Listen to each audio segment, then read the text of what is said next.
I just wanted to do a quick PB analysis because I feel like there's a lot of breakdown before I start. Just want to say I wasn't focused for most of the run because of an IRL issue. I'm not going to go into detail about it, but it had me distracted.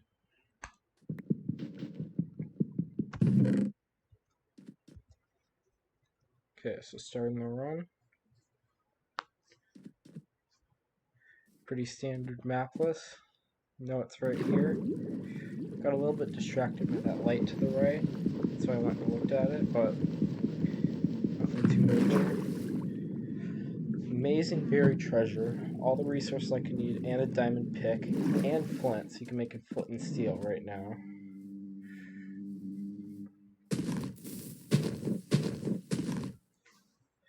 This TNT was juiced. It gave me so much.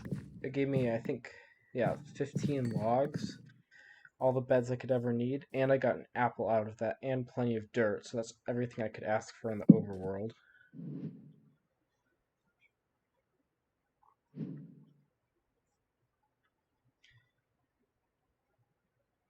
Fairly nice crafting, a little bit messy, but still pretty fast. Mid 50-second island leave, which is about what I shoot for normally. All ravines are real in this category, so yep.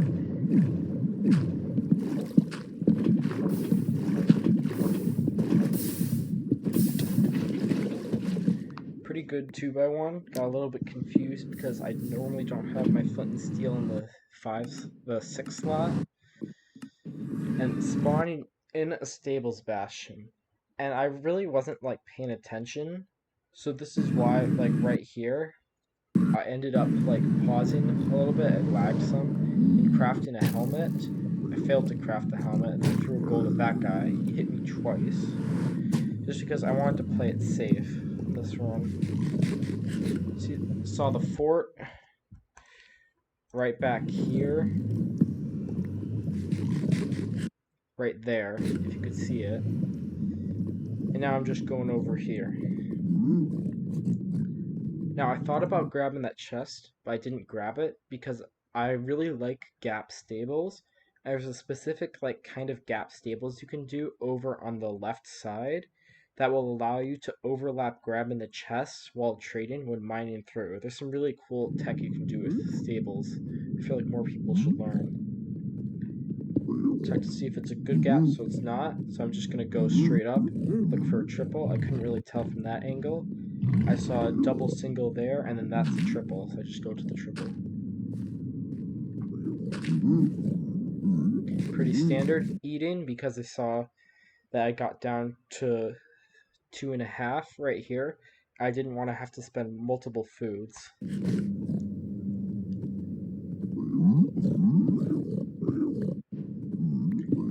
I don't know what I was doing there. I always like to throw 2 gold out because in triple stables, oftentimes pigs can be late, and just having some gold to distract them with can save you a lot of food. Toggle the hard. Throw it in.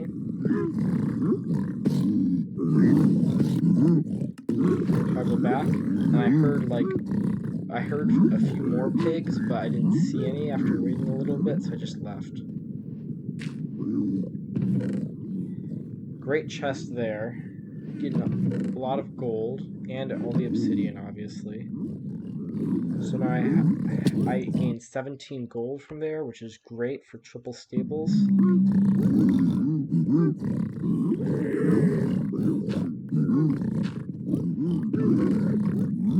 None of those guys saw me open that chest because I built up, but the crossbow guy behind me would end up seeing me, and that guy would cause me a lot of damage during the round.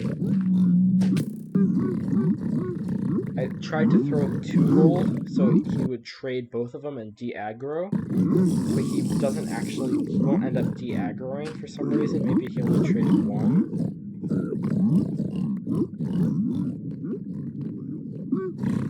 Just trying to clear the inventory, but then the dude aggroes. I tried to block him off, but he came back. And this, combined with the distraction I said at the start, really made me, not really care too much about this run. Because I was just like taking hits. And then like the second that he de-aggroes, obviously is the time I decide to kill him, because why wouldn't it be? So that guy ends up aggroing. Just crafting Chorister, emptying the inventory, get shot again. So I got shot like, I think 5 times by those 2 piglin. Really wasted a lot of food. And right here, I saw a spawner right here. It's hard to see with the bitrate. I didn't see the other one just yet.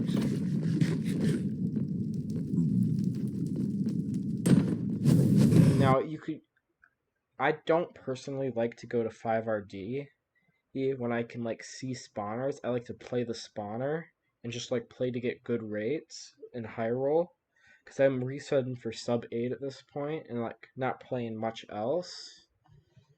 And like when I go going to 5RD, you obviously get a lot of strays, but most of the time I just get a lot of withers. I might just be unlucky, but I always waste so much time going to 5RD, and the blazes like fly off the side of the fort. It's really annoying.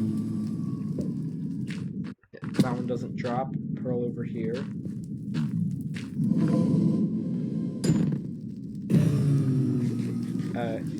That one drops, and right about here I look around for the other spawner, and I end up seeing it way in the distance back here. It's kind of hard to see, but I did see it. Pearl that way. And obviously there's a stray there. It's pretty nice. I already have 1 rod at this point. That one doesn't end up dropping.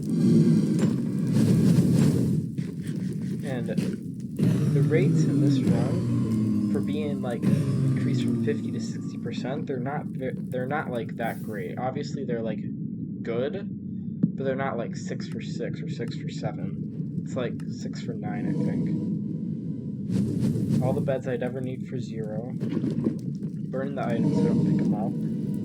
And making sure I hit the guy this way so he doesn't hit me. And I get another respawn.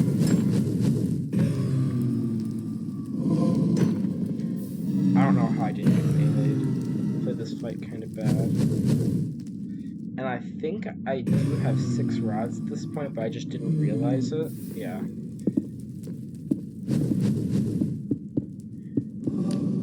Decent portal. I don't like Bodai because I'm horrible at measuring eyes. And I will end up mismeasuring here.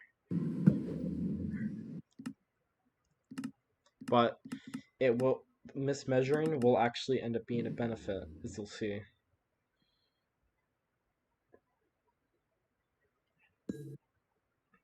Pretty normal.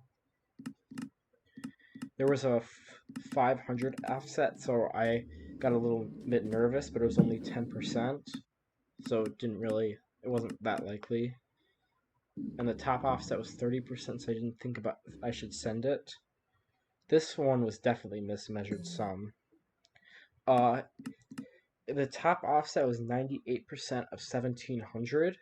I think it was the second offset. I don't know what it was, but this is a very far stronghold, which was pretty unfortunate. It made me like...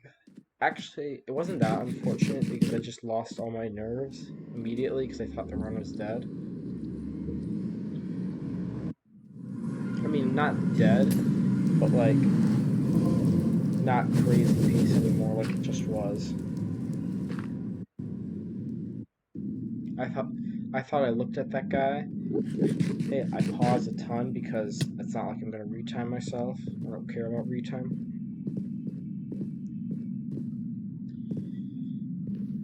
There's like a wall here, but fortunately, once I pearl down here, terrain just like is beautiful this way. I probably should have thrown another pearl like around here because I'm gonna hunger reset, but it's fine. And at this point I was kind of panicking, and panicking would end up like hurting, because while this part of the portal was clean, I'd misplaced the obby there, but I have infinite obbies, so it's only like a 5 to like 10-second time loss. Entering the stronghold at 6:30. pulling up the Ninja Brain bot because closing the Ninja Brain bot because it like gets in the way. I do preemptive, and I just seal the portal room. It's just like the freest stronghold ever. At this point, I started to like freak out. I think this was a very clean hunger reset, especially for having nerves. I don't know how I suffocated. It's a little bit weird, but it's fine. And again, I'm just like pausing because I just don't care. So I like remember where everything goes. And I only have one, I don't practice zero as much as I used to. And I only practice front because like the zero practice map is like glitched for me where the dragon won't like appear until I get close enough to it. So I just always do front and just like do whatever I'm back to increase the RD. So I've only completed it once, a zero cycle once in my I've only completed it once in a real run in my 934 PB, the first sub 10, like 5 months ago, I think. And this is the 10th sub 10, which was my goal at the start, and sub 8, which is nice. Just done it.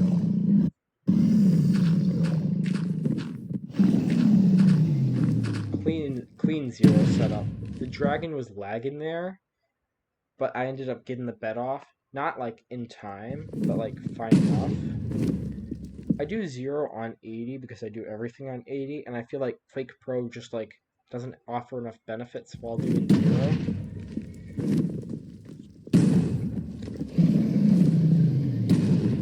This would end up being a 7-bed zero, which considering the first bed was just like a height bed, it was fine.